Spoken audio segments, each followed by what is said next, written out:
بعد در خونه هیچ کنم بود هر دو توقع با چی گپ شد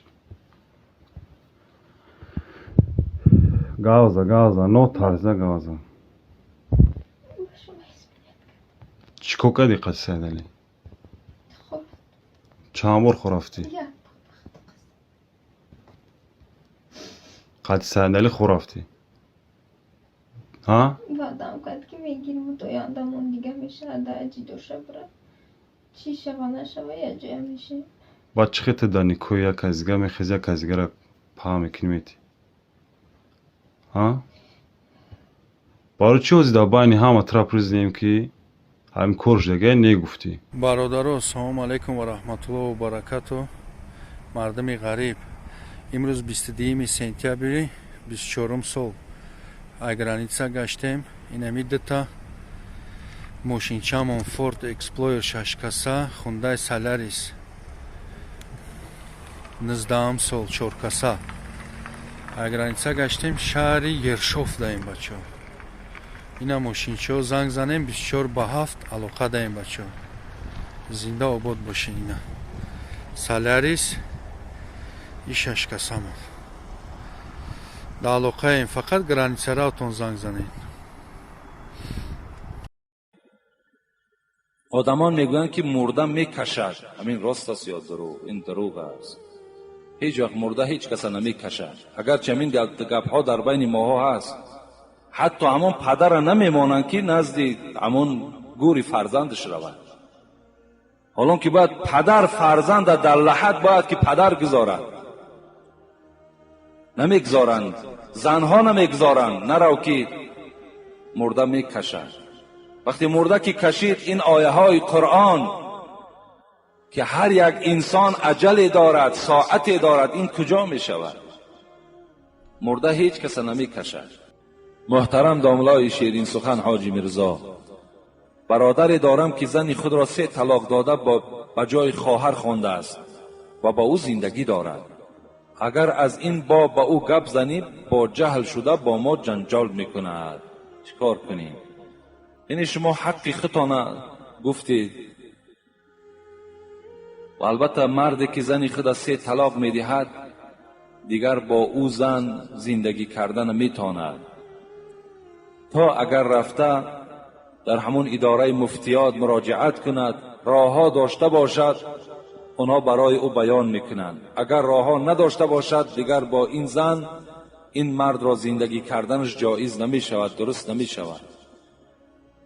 و هر باری که با او خانه‌داری میکند این در حکم زنا می‌دراید. همچنان است که با یک زن بیگانه و چیکار کرده ایستاده است؟ خانه‌داری کرده ایستاده است. و او فرزندهایی که در خانه تولد میشود او را ولد زنا میگویند. اونا فرزندهای حرامی هستند.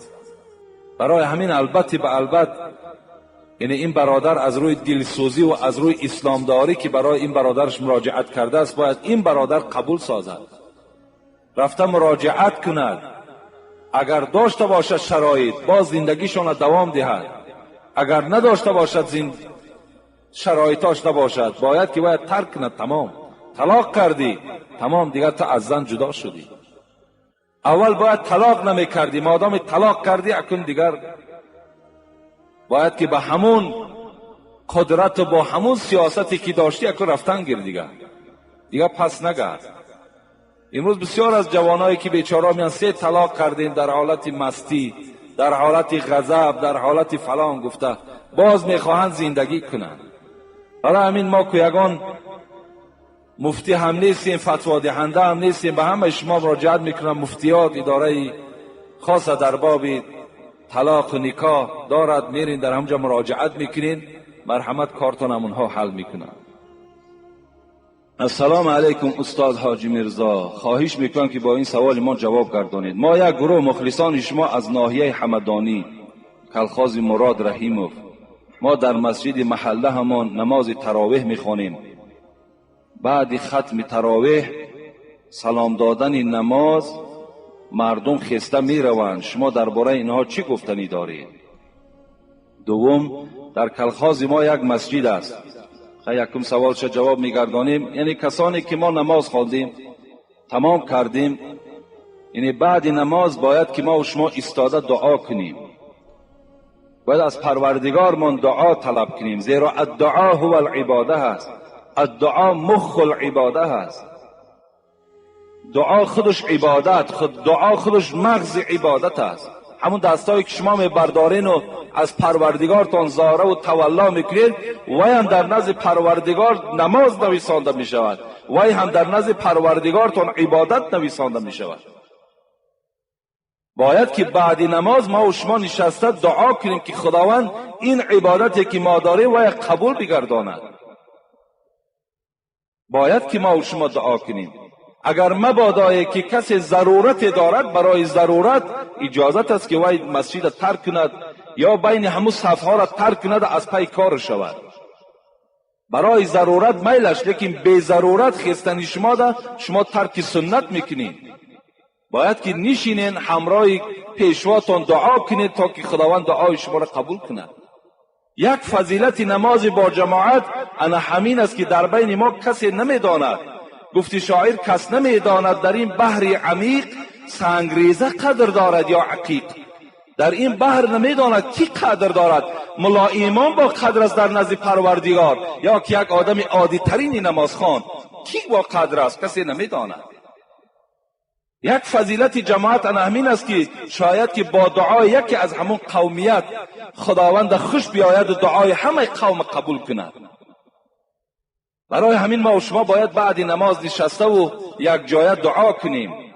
مسجدها و صفها را ما و شما ترک نسازیم. ضرورت باشد میلش از پی کار چو، لیکن به ضرورت این خطا هست. دوم سوال کردن، در کلخاز ما یک مسجد است، در دویم آشیانه می باشد. در آشیانه یکم لطابازی میکنند، در آشیانه دویم نماز میگذارند. حالا آن که در کلخاز ما دو مسجد می باشد، شما چی گفتنی دارید؟ با احترام مخلص شما. اگر در بالایی که مثال در یکم آشیانه لطابازی می رود، در اگر آشیانه دویم نماز هم که خانه، نماز شما را خدا قبول می گرداند. لیکن شما باید که دعوت کنید یکم آشیانه را دویم آشیانه برید. کار کنید شما دعوت کنید که اونها وقتی نماز لطابازیشان قطع کنند، نمازشان خوانند. در این باید شما مسئول هستید. کسانی که در همون دویم آشیانه میخوانند مسئولیت دارین که یکم آشیانه را چنان تبلیغ کنین که بعضی هاشون وقتی نماز ترک کنن و آشیانه دویم براین. لیکن این به نماز شما هیچ ضلالی ندارد. السلام علیکم اکای حاجی میرزا، بعد رمضان یک هفته روزه گرفتن حتمی است. میگویند که 366 روز گویا روزه گرفتی.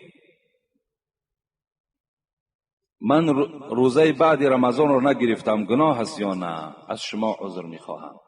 یعنی این همون 6 روز از ماه شوال است بعد رمضان. هر کسی که اگر این روزه را گرفت، پیغمبر خدا گفت که همچنان تصور کند که 366 روز گویا که در نزد پروردگار روزدار بود. این حدیث صحیح پیغمبر خداست که کسی 6 روز روزه گرفت، 1 ساله روزه را خداوند در نامه اعمالش نویساند. برای همین لیکن کسی نگرفت، در این نگرفتنش در نزد خداوند گناهکار نشد. زیرا فقط روزه‌ای که در گردن ما و شما فرض است، این روزه ماه مبارک رمضان است. این روزه هایی که ما دیگر میگیریم، این به فقط اخلاص ما و به تقوای ما وابسته است. اگر گیریم ثواب، نگیریم در نزد پروردگار گناهکار نمیشه.